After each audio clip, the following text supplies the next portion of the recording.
Ashamar Kafune daawwattoota fi hordoftoota aannolee Global Media akkuma beekamu odeeffannoo garagaraa qabannee isin biraan gahaa turre arras odeeffannoolee haala biyya keenyaa ilaalchisan qabxiiwwan tokko tokko ragaalee jiran wajjin qabannee isiniif dhiyaanneerra. Egaan akkuma tolchaan jedhee hordoftootaa fi daawwattoota keenya biyya keessatti amma yeroo ammaa kanatti haalli siyaasaa biyya keenyaa baay'ee ulfaataadha. Wantoota garaagaraa wanta hin eeggamnee fi nama gaddisiisu wanta garaagaraatu deemaa jira. Wantoota kanarratti waan biyya keessa jira odeeffannoo waan qabnu isin biraan gahuuf dhufnee turtiin keessan nu faana haa ta'u isiniin jenna. Egaa odeeffannooleen adda durummaan jiran akka oduu simbirtuutti General Tichi itti gaafatamaa biiroo bulchiinsaa fi nageenya naannoo Amaaraa kan ture kan mootummaa naannichaa irratti fonqolchaa yaalii gaggeessuudhaaf yaalii godhe General Asaminoo Tsiggee guyyaa har'aa naannoo Amaaraa qarqara magaalaa Bahar Daaritti rasaasaan akka dhaamee fi inumaayyuu akka ajjeefame gabaasni nu gahee jira. Ajjeefamuun isaa qabatamatti ta'eetiin ifa bahuu baatullee rasaasaan dhahamuu isaa ኢቲቪን ገባሴ ጅራ ገባሳ ኢቲቪ ከነላለ ወልት ደብና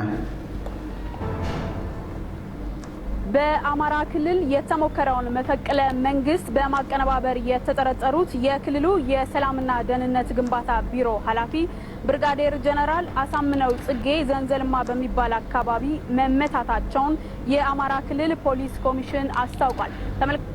Egaan akkuma gabaasa kanarraa hubannutti namni kun gocha raawwatame kanaaf fonqolcha mootummaa naannoo Amaaraa irratti kaleefidheen gadda raawwatame jedhamee dubbatamaa jiru kana duuba jiran jedhamee hammatama. Kanaafis mootummaan federaalaa humna waraanaa akka to'atuuf itti ajajee humna waraanaa jalaa miliquuf osoo yaalu rasaasaan rukutame. Humna waraanaa mootummaan ajaje kanarrattis dhukaasa harka kennachuu diduudhaan dhukaasa sobanuu dhukaasa lamaan jidduutti deemuun lubbuun isaa darbuu danda'ee jira akka gabaasni kun ibsutti jechuudha. Yaa dhugaadha. Koloneel Tichi Jeneraal Tichi armaduras waggaa sadii dura yaalii fonqolchaa mootummaa irratti gaggeessuudhaaf yaalii godhee ture. Wanti sun icciitiin jalaa baatee Muummichi ministeeraa yeroo sanii obbo Mallas Zeenaawiin qabamee mana hidhaa ture hanga waggaa tanaatti mana hidhaa ture jechuudha. Achii baheetiniin Dr. Abiy mana hidhaatii baasee mootummaan naannoo Amaaraa itti gaafatamaa biiroo bulchiinsaa nageenyaa godhee muude yeroo haganaa kana keessatti shiruudhaan liyu poolisii naannichaa harkatti deeffachuudhaan mootummaa naannichaa irratti fonqolcha gaggeesse. Fonqolchichi harkaa fashalaahee ajaja muummee ministeera Itoophiyaa raayyaa ittisa biyyaatti kenneen raayyaan ittisa biyyaa ajaja muummee ministeeraa fudhachuudhaan ajaja finxaaleeyyii kana tarkaanfii irratti fudhachuu danda'ee jira. Egaa fonqolcha kanaan lubbuun aangawoota mootummaa afur darbee jira amma shanillee ga'ee jedhanii jiru. Namicha kanaatiin ala isaan keessaa tokko abbaa alangaa naannoo Amaaraa obbo Migbaaruu Kabbadaa kan ture guyyaa san waltajjicha irratti pirezidaantii naannichaa wajjin osoo jiran eegdota isaa eegdota pirezidaantii naannichaa wajjin rasaasaan dhahamee mana yaalaa ture. Mana yaalatti yaalli barbaachisu isaaf kennamaa turus lubbuun hafuu hin dandeenye guyyaa irraa boqotee jira jechuudha abbaan alangaa naannichaa obbo Migbaaruu Kabbadaa. Kana malees guyyaa madeen gaddaa yeroo yaaliin fonqolchaa kun gaggeeffamu pirezidaantiin mootummaa naannoo Amaaraa Dr. Ambaachoo Mokonanii fi obbo Azeezaa Awasee battalumatti rasaasaan rukutamuudhaan mana yaalaa geeffamanillee lubbuun isaanii darbuu danda'ee jira. Kan biraa kan guyyaa san dhaawame tokko namni tokko har'a lubbuun darbuu danda'ee jira. Guyyaa san humna federaalaa keessallee lubbuun namoota lama magaalaa Finfinneetti darbuu danda'ee jira. Kamsa waan kanaatiin kan wal qabatu jechuudha. Jeneraal Saara Mokonanii fi Jeneraal Gaazee Abarraa lamaanuu dhalootaan saba Tigreeti hooggantoota ol aanoo turanii. Jeneraal Gaazee Abarraa xurataa bahee soorama baheetiniin Jeneraal Saara Mokonan dubbisuudhaaf mana isaa dhaqee nama dubbisuudhaaf mana isaa dhaqeetiniin achitti eegdota isaatiin ajjeefamee jechuudha. Saara Mokonan mootu akkuma beekamu ajaja waliigalaa humna waraana raayyaa ittisa biyyaa Itamaajoor Shum ture. Innis akkasitti ajjeefame. Jeneraal Saara Mokonanii fi Jeneraal Gaazee Abarraa sirni awwaalcha isaanii magaalaa Finfinnee Bataskaana Qaddis Sillaasee Katedraalitti akka gaggeeffamu miidiyaan biyyattii gabaasee jira. fonqolchi kun akkuma mootummaa naannoo irratti haa raawwatu malee fonqolchi kun mootummaa naannoo irratti raawwatame amma durallee hin baramne haa ta'u fonqolchi kun kaayyoon isaa galma biraati akkuma fonqolchi kun mootummaa naannoo Amaaraatti raawwatameen harka wal keessaa qaba waan ta'eef ajajaa waliigala waraana biyyoolessaa jeneraal Saara Mokonnin irratti ajjechaan raawwatame waahila isaa kan isaan daawwiif keessummaa isaan bira dhufellee achumaan irra raawwatame wanti kun kontaaktii isa kaaniin wal keessaa waan qabuuf balaan kun qunnamuu danda'e jechuudha garuu jeneraal Saara Mokonnin hanga lubbuun isaanii darbin duratti jeequmsa san tasgabbeessuuf yaalii guddaa gochaa turuu isaaniitu dhagama akka dubbatamutti jechuudha. Kana malees pirezidaantii mootummaa naannoo Amaaraa kan du'an Dr. Ambaachoo Mokonninii fi obbo Azeezaa Wasee magaalaa Bardaaritti sirni awwaalcha isaanii bifa ho'aa fi naamusa kabajaa qabuun akka raawwatamu dubbatamee jira. Kunis beekamee jira jechuudha. Yaa dhugaa waa'ee ajjeechaa pirezidaantii naannoo Amaaraa kan turan Dr. Ambaachoo Mokonnin ilaalchisee yeroo ammaa naannichatti bakka isaanii bu'uudhaan pirezidaantummaan yeroof akka gaggeessaniif obbo Laaqaa Ayyalaa filatamanii jiru. Obbo Laaqaa Ayyalaa filatamanii jiru. Obbo Laaqaa Ayyalaa ETV irratti dhiyaachuudhaan akkaataa ajjeechaa pirezidaantii naannichaa Dr. Ambaachoo fi waahillan isaa irratti gaggeeffame akkas jechuudhaan ETV irratti ibsa. Obbo Ayyaaloo leen bakka san ture jechuudha yeroo ajjeechaa sun irratti raawwatamu. Mee obbo Ayyaaloon maal jedha dhageeffannee walitti deebina. ስብሰባ ነበር የክልሉ አስተባባሪ ኮሚቴ የሚባለው 10 ሰዓት ስብሰባ ጀምረን 11 ሰዓት አካባቢ የተወሰኑ የጸጥታ ኃይሎች የጸጥታ ልብስ የለበሱ መጣው ተኩስ ከፈቱብን ቢሮአችን ላይ ሁለት ጓዶቻችንና አመራሮቻችን ህይወታቸው አለፈ አንድ ጓዳችን ደግሞ ቆስሎ በሕክምና ላይ ይገኛል Egaa akkuma waliin argaa jirru akkaataan du'a mootummaa naannoo Amaaraa obbo Dr. Ambaachoo Mokonnin akka kana fakkaata kun odeeffannoo qabatamaa nama yeroo kana yeroo san isaan bira ture pirezidaantii naannichaa kan ture nama yeroo san isaan bira ture kan waltajjii san isaa wajji gaggeessaa ture kan yeroo ammaa pirezidaantii naannichaa ta'uudhaan akka dalaganiif dirqamni itti kenname obbo Laaqoo Ayyaaloo akkas jechuudhaan ibsee jechuudha akkasuma mootu waa'ee ajjeechaa isaanii kanarratti itti aanaa jeneraal Asaaminoo kan ture itti aanaa jeneraal Asaaminoo ajjeechaa kana adda durummaadhaan kan qindeesse jeneraal Asaaminoo ture itti aanaan jeneraal Asaaminoo itti aanaan biiroo bulchiinsaa fi nageenya naannoo Amaaraa kan ture Koloneel Allabbal Amaaraa akkas jechuudhaan ibsee mee Koloneel Allabbal Amaaraa waa'ee ajjeefamuu fi waa'ee waan kana qindeessuu jeneraal Asaaminoo maal jedha walumaan dhageeffannee walitti deebina. በአማራ አስታውቀዋል የተከተከለ ነበሩት የጸጥታና ደህንነት ቢሮ ኃላፊ የነበሩት ብርጋዴር ጀነራል ሳምነው ጽጌ ተጠርጣሪ ናቸው። እሳቸው በስራ በተንኮል ብዙ ጉዳዩ ግልጽ ያልሆነላቸውን ጥቂት የታጠቁ ኃይሎችን በማደራጀትና በማንቀሳቀስ ነው ጥቃቱን የፈጸሙት። በጥቃቱ የሰላምና ደህንነት ቢሮ በጣም ጥልቅ የሆነ ሐዘን ተሰምቶታል። ጥቃት ከተፈጸመ በኋላ የወንጀል አድራጊዎችንና አጠቃላይ ጸጥታውን ለመቆጣጠር የክልላችን የጸጥታ ኃይሎች ከሌሎች የፌዴራል ኃይሎች ጋር በመተባበር ከፍተኛ እንቅስቃሴ አድርገዋል።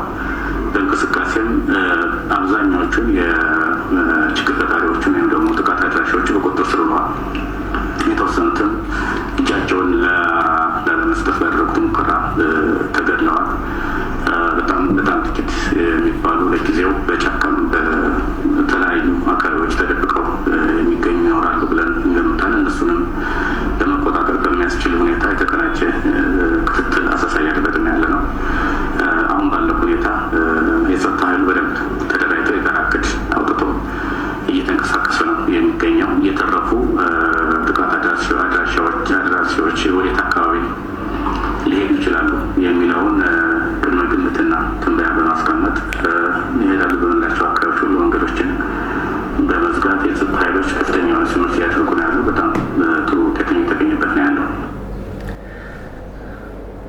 Egaa ka waliigalatti kana fakkaata waa'een ajjechaa isaa hoggantoonni naannichaa akka kanaan ibsanii adeemsa kana keessatti namooti du'anis namooti tarkaanfii ajjechaa irratti fudhatames jira odeeffannooleen gama kanaan jiranii odeeffannoon itti aanu maali? Waa'ee kanarratti aktiivistoonni Oromoos ta'e aktiivistoonni biyyattii kan naannoo Amaaraa fi Tigraay wanta tokko yaada kennachaa jiru. Falmiin jira qaama jeequmsa uume kana osoo beekamu waan biraallee kaasamu jira. Yaada isaanii feesbuukii isaanii jalaa waan fudhannee laallee walitti osoo deebine waan qabannee dhiyaannee jiru waan ta'eef. Egaa ka hordoftoota keenyaa asirratti yaadota bal'aa tuqaa jira aktivistoonni Oromoo yaadota hedduu yaaddoo isaan qaban akkasuma madda rakkoo kana yaadota tokko fuula Facebook isaaniitti irratti yeroo barreessantu jira. Fakkeenyaaf rogeessi Heenok Gabbisaa wal bulchuu kan hin dandeenye biyya bulchuu hin danda'u jechuudhaan barreesse. Asirratti maal jechuu barbaadeeti Heenok? Egaa ergaan kun ifa galaadha. Namni yoo ififtee namaaf ta'a yoo waliif ta'e jechuudha. Isaan kun ifiifuu waliin taane amma fonqolchi kaayoon fonqolcha kanaa mootummaa naannoo irratti haa ta'u malee impaayera biyyattii san irratti akka yaadame jechuudha. Haamilkaa ofii baatu malee. Isaan kun asitti gocha fokkataa kana irratti dalagan bor biyya san sochoosanii biyya san bulchan jechuun ulfaataadha jechuudha. Akkuma argaa jirru yeroo hedduu saba amma rakkoon kun isa mudate keessaa ergaan isaan uummata Oromootiif dabarsaa turan akka xiqqeessutti akka arrabsuutti Oromoon biyya bulchuu hin danda'u Amaara qofatu biyya bulchaa sadarkaa sanitti of yaadu turan uummata sabaaf sablammoota biyya kanaatu kan tolche nuyi sadarkaatti jedhantu jira. Garuu immoo as deebinee wanti isaan walirratti dalagan kun yoo laallu baay'ee nama qaanfachiisaa ofii isaaniiti namni wal hoogganuu hin dandeenye namni waliin dubbatee rakkoo jidduu isaa jiru furachuu hin dandeenye rakkoo biyyaa furuus hin danda'u biyyaa hoogganuu hin danda'u jechuudhaan ergaa isaa dabarse. Itti aansuudhaan rogeessi Yahyaa Bashiir yaalii fonqolchaa kana akka itti guutamuu qabu irratti aktivistoonni Amaaraa bakka lamatti bahanii wal falmaa jiru. Gareen ija babaase kun diraamaa Abiyyi tahee jedhee raawwateedha jechuun yakkamtoota isaanirraa dhiiga dhiquu yaalaa jira.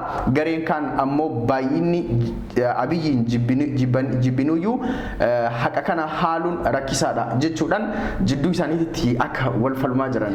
Yaa mormiin amma jidduu isaanii galee jira.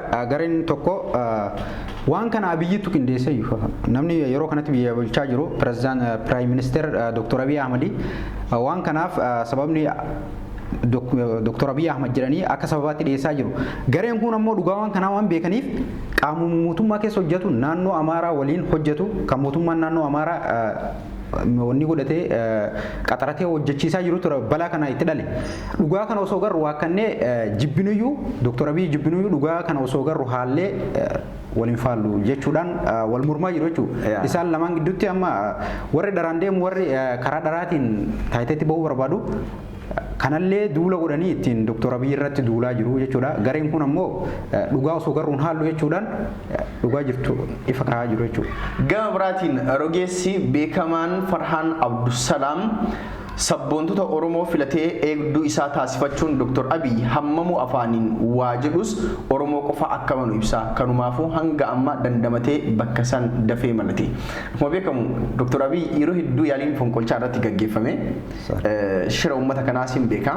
Seenaa aatseewwan saba kanaa yoo kalaallu taate obboleessa ajjeesee ilmi abbaa ajjeesee aangootti taayitaatti dhufanii adeemsisan waan hubateef Abiy Ahmed namoota Oromoo godhachuun kun beekamaadha. Yaaliin isaa akkuma ta'etti kana dura yaaliin ajjechaa yeroo hedduu Prime Minister Dr. Abiy Ahmed irratti yaalamee jira.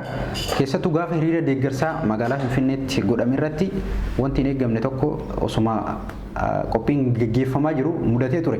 Yeroo san yoo kalaaltu taate uummata miliyoona meeqa achitti baay'isan keessaa qeerroon Oromoo lubbuu ofii kennanii fi boombii san dura dhaabbatanii harkatti qabanii lubbuu doktora kanaa akka ooltuuf wareega kafalan jechuudha. Kanumarraa kan ka'e eenyuyyuu ta'ee biyya bulcheef hanga fedhe afaaniin waan fedhe dubbatuyyuu qaama kee caalchiftee ofitti amansitu hin jiru bakka sanitti.